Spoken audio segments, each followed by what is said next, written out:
Salam Bapak Ibu semua dan saudara-saudara yang dikasihi Allah ya, dimanapun berada. Hari ini saya mau berbagi tentang menyembah dalam roh dan kebenaran ya, seperti pernah tertulis di dalam Yohanes 4 ayat 19, 20 sampai 26 ya, ada dialog antara Yesus dengan seorang perempuan Samaria.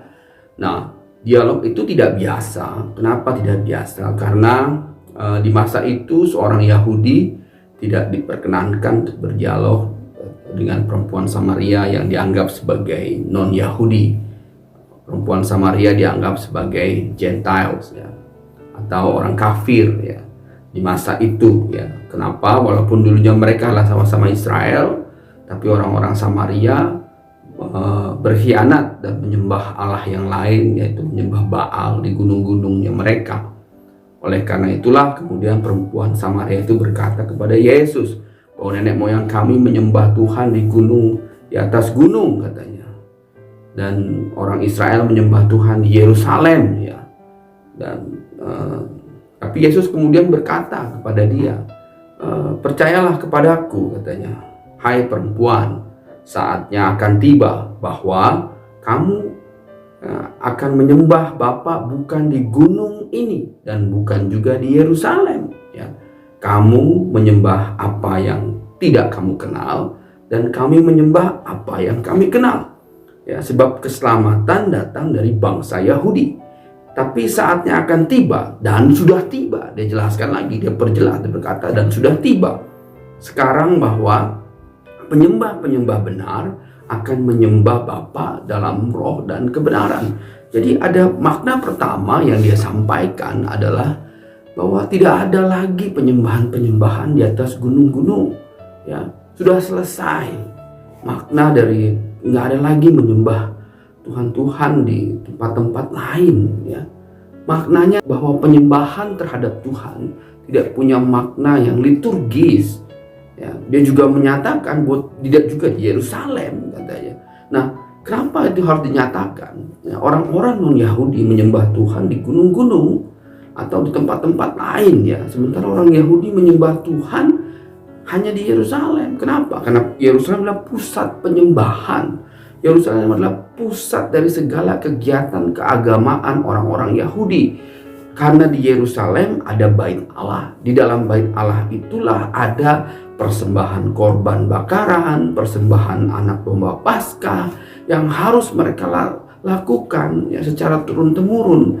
Dan itu adalah ketentuan-ketentuan yang sudah diberlakukan selama ribuan tahun ya, bahwa di Yerusalem itulah kemudian dianggap sebagai tempat paling sakral, dan tempat itu adalah pusat segala penyembahan bagi orang Yahudi. Jadi sentral kehidupan orang-orang Yahudi ada di Yerusalem. Tapi Yesus kemudian menekankan tidak. Wah, ini punya makna dalam sekali ya. Jadi kita harus mengerti, memahaminya. Ya. Pertama, dia ingin mendekonstruksi gagasan bahwa tempat penyembahan bagi Tuhan ya tidak akan ada di tempat khusus yang dibangun oleh manusia. Ya. Kenapa? Karena bait Allah masih dibangun oleh manusia. Ada firman yang berkata bahwa langit adalah senderan kepalaku dan bumi adalah tumpuan kakiku. Lalu rumah seperti apa yang mau kamu bangun untuk aku? Tuhan menantang kita bahwa ternyata nggak sanggup, kita nggak akan sanggup membangun rumah Tuhan dengan tangan kita sendiri. Yesus menegaskan lagi bahwa tentang penyembahan itu bukan tentang tempat katanya. Ya, bukan gitu. Maknanya lebih dalam dari itu, bahwa yang paling utama adalah tentang kebenaran di dalam menyembah Tuhan di dalam roh dan kebenaran ya. Banyak orang gagal paham, akhirnya menganggap bahwa penyembahan itu hal yang sifatnya liturgis, yang sifatnya agamawi. Kita harus tekankan bahwa Yesus membenci hal-hal yang agamawi. Sebelum bicara tentang Yohanes 4, mari kita baca dulu Yohanes 2. Ia membuat cambuk dari tali lalu mengusir mereka semua dari bait suci dengan semua kambing, domba, dan lembu mereka.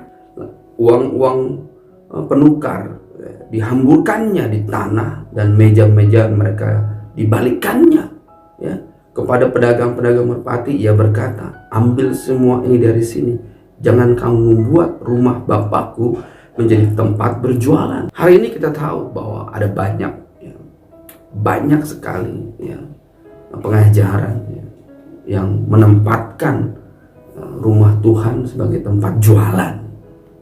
Saya ingatkan lagi, nggak bisa. Yesus mengingatkan mereka kembali, hai tentang penyembahan tidak bisa ritualisme. Tentang penyembahan bukan tentang lokus atau tempat. Maka teringatlah murid-muridnya bahwa ada tertulis, cinta untuk rumahmu, rumahnya Allah, menghanguskan aku. Jadi ingatkan lagi, hati-hati, jangan jatuh cinta sama rumahnya Tuhan, tapi jatuh cinta kepada Tuhannya. Substansinya bukan di rumahnya, tapi substansinya ada kepada Tuhannya. Orang-orang Yahudi menantang Yesus, katanya, tanda apakah dapat engkau tunjukkan kepada kami bahwa engkau berhak bertindak demikian? Jawab Yesus kepada mereka, rombak bait Allah, dan dalam 3 hari aku akan mendirikannya kembali. Lalu kata orang Yahudi kepadanya, 46 tahun orang mendirikan bait Allah ini, dan engkau dapat membangun dalam 3 hari. Tetapi yang dimaksudnya dengan bait Allah ialah tubuhnya sendiri. Yesus mengingatkan kita bahwa ini bukan tentang lokus, tapi tentang karya. Tubuhnya dia adalah baitnya. Oleh karena itulah dalam tubuhnya dia kita beroleh keselamatan dan penebusan dosa.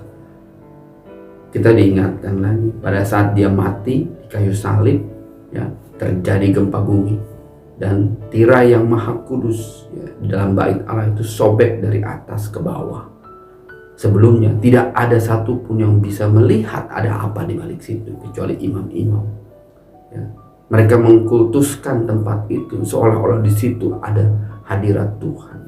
Tapi dengan kematiannya, nas ini digenapi. Kemuliaan Tuhan hanya ada di dalam tubuh Kristus.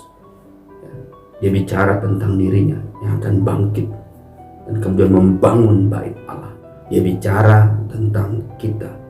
Tapi Tuhan berkata juga bahwa semuanya, bahwa aku akan tinggal diam di tempat yang aku bangun dengan tanganku sendiri.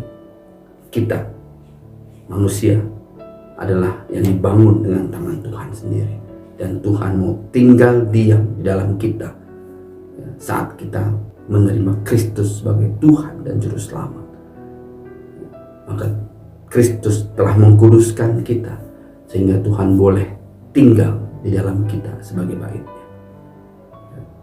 Oleh karena itulah kita bisa menyembah dalam roh dan kebenaran. Saatnya sudah tiba, dan inilah saatnya. Kita melihat gedung-gedung gereja kosong, tempat-tempat ibadah kosong. Nas ini telah tiba dan harus digenapi. Inilah saatnya kita menyembah dalam roh dan kebenaran. Bapak Ibu semua, jika hari ini masih ada saudara-saudara yang punya beban, punya kerinduan untuk didoakan, bisa menghubungi nomor yang ada di bawah ini. Maka tim doa dari GKRI Diaspora akan menghubungi Bapak Ibu semua, menghubungi saudara-saudara, dan akan memberikan pelayanan agar Bapak Ibu bisa didoakan. Mari kita berdoa. Bapa di surga, terima kasih untuk hari ini Tuhan. Kami mendengar firman-Mu Tuhan, bahwa Engkau telah menggenapi firman-Mu agar kami bisa menyembah dalam roh dan kebenaran Tuhan. Terima kasih Tuhan, bahwa kematian-Mu menggenapi semuanya. Hari ini kami belajar, kami mau dipakai Tuhan menjadi penyembah-penyembah benar. Kami mau dipakai Tuhan untuk hidup benar di dalam Engkau Tuhan. Kami berdoa dan mengucap syukur dalam nama-Mu yang maha kudus, Beshem Yeshua. Haleluya. Amin.